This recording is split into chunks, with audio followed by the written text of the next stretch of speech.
We are going to be doing fun apple blossoms today. And I mean, apple blossoms are a little bit wider. Cherry blossoms, you can do this exact same concept. You'll just want to turn your rock this way and have the tree go a little taller. I believe cherry blossoms are a little bit taller than apple blossoms, but they kind of have the same look to them. And they're like my favorite thing about spring is when all these trees bloom up and bud up like this. So we have just a base coat blue. I just used my blue pen here to base coat out my rock. I did do the other one straight on the rock so you can kind of see the difference. Do however you like, okay? And then we're just gonna start. Now, this week is dot week on Rock Painting 101's prompts. Hello, everybody. And so not everybody can sit and do those mandala style, rocks. And I just wanted to give somebody that maybe doesn't have a super steady hand or, hasn't done a lot of dotting, something else that's kind of fun to do. So these are the dots we're going to do today. So I'm just taking my red. You could do this with a dotting tool as well. I'm just going right in with my red. I'm going to go right after with my pink. I'm going to go a little faster. I'm not worried about hitting the other colors. I actually encourage if you hit the colors together, you get some really fun, pretty looks, and you're just going to add your under layer of blossoms. Hey, everybody that's coming in. Good morning, Mary, Paula, Lori, Tanya. Thanks for stopping in so fast. You guys are quick to the video today. Once we get the bottom layer of this, we're also going to do a bottom layer of grass. So just take a green, a dark green, a light green, just a couple different shades, and we're just gonna, just like grass, back and forth a couple times, just little lines. And we're going to go back over this again later. So if you don't cover the entire space this time around, that's okay.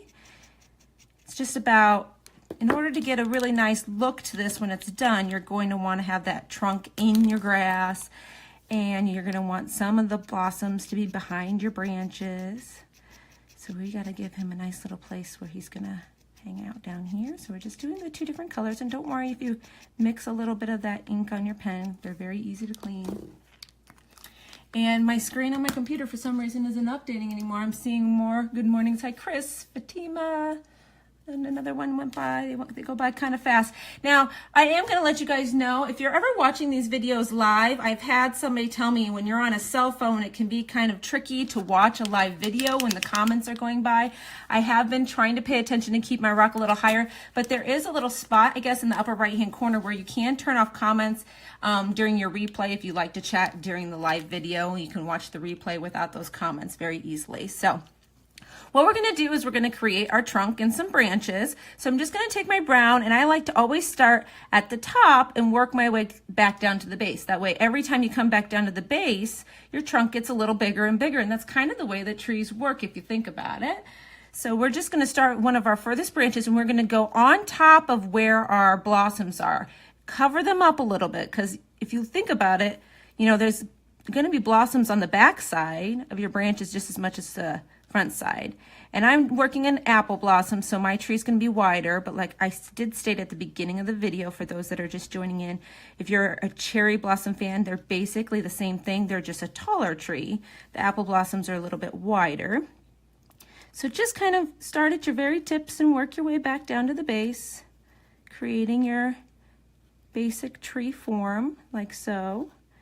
And covering, and it's okay to cover the grass. It doesn't look nice now, but it will when we're done, don't worry.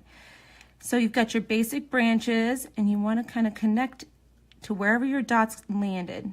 Get branches to those dots. We don't want floating leaves when we're all done, right? So every time you connect a second branch, that makes that one a little bit wider. You might pick a little bit of your paint up. I didn't wait very long to dry here, but you can wait a little bit longer to let it dry in between. You'll have more time. So just keep working your way through your branch until you've got, a few on here. Now, to get this to look a little bit more like tree bark, I'm going to take my black, and I'm going to go along just parts of my branches. Kathy says, am I supposed to be seeing something? Yep, Kathy, we're painting a rock. If you don't see it, maybe try refreshing your screen. I believe everybody else that's commenting is seeing it, so maybe try to refresh, Kathy. But yeah, we're painting a apple blossom rock right now. So now you're going to take your black, and I just like to shade almost like the underside of a couple branches. Just kind of let it skip along just a littlest bit. Just skip along on the underside of a few of your branches where it would be kind of darker in the shadow, and just a little bit down your trunk. Just like that. Just letting it kind of bounce along. And then just go right back in with your brown before it really gets a chance to set and dry. And we're just going to kind of pull that through so that it kind of gives it a textured look. And my brown's kind of gunky there. Anytime, if your paint's not flowing, you're a little gunky, give it a couple taps.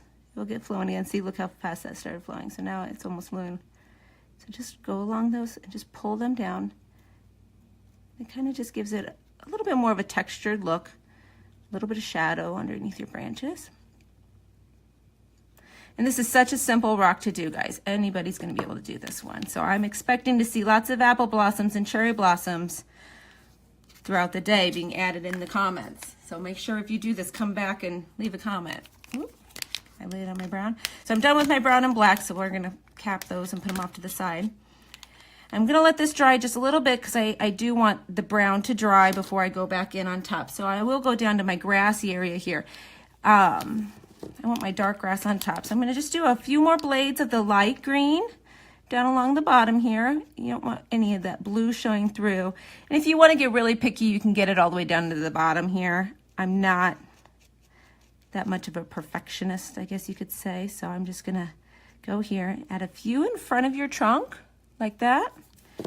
And then go in with your darker green color and do the same thing, and it will kind of pick up some of that light green, and you get some blades that are kind of mixed and matched a little bit. You might even grab a little brown. That's okay. And grass is fairly perfectly green. Just like that. I'm just going to clean off the tip in case I did get any brown on there. Like that. Okay, let me check and see if we're dry here. I do want most of my brown dry before I go on the top layer. These pens dry really fast. I'm going to peek over at the comments while I give this just another second to dry. Hi Debbie, hi Kathy, and Teresa. I'm glad you guys like these. These are really fun to do. And like I said, if you're not familiar with the 52 Rocks Challenge, we have a prompt each week, and this week is dots. It's in the pinned post on the page. And this week is dots, and I know a lot of people have a really hard time, you know, keeping a steady hand to do mandala style dotting rocks and things like that. So I thought this was a really fun dot style rock that lots of people would be able to accomplish. So hopefully you guys will be able to give these a try. Today I did also link, we opened our website, rockpainting101.com, so I don't have to leave all the affiliate links and stuff like that all the time. So I just linked to our supply page. You can go there if you are interested in pens and things like that, and you can check them out. So I think this is going to be dry enough. So we're going to go in. Now we're going to do the same thing we did underneath, right on top. Okay, so I'm going to start with my pink, I'm going to do red, and then we're actually going to go in with a little bit of white too. So just back and forth all over. You know, if you see you have branches, you can aim for your branches a little bit. I mean, there would be some branches working up the front of the tree as well. Just like that. And you want to go in right away with your next color because you do want them to blend a little bit together. It gives you lots of different shades of those flowers. So I've got the red and the pink like that. And then I'm also going to go in with my white. And I know some people might think, oh, I don't want to get pink on the tip of my white. And you know what? I'll show you just how easy it is to clean it off. So just like that. And look how beautiful that looks. Now, see, I do have some pink on the tip of here. Just go over to a piece of paper and lightly just kind of play around with it a little bit. And look how fast it comes off. No more pink. One little click. See that? Back to white. You might see some on there, but it's not going to come off. So it's just that easy. So don't be scared to blend with these pens. And we're done. How fun and simple was that? And look how beautiful. Perfect for spring, perfect for dots. So you can do it on a plain rock. I like it on the blue. I think it helps the colors pop a little bit. There you go, just like that. These pens they're Posca pens. And they're great. They're water-based pens, so they blend well. You can actually clean the tips of them. If you happen to do that with your white and you did not get back to it in time to clean it, you can actually take the tips out of them to clean them as well, underwater, things like that. So if you want to check them out, I do have a link to the supplies on our website above, and you can peek at them there. We order most of ours through Amazon. It makes it easy. So I hope you guys give these a try. I can't wait to see all of the cherry blossoms in the comments. And everybody have a fantastic day. Thanks. Bye, everybody.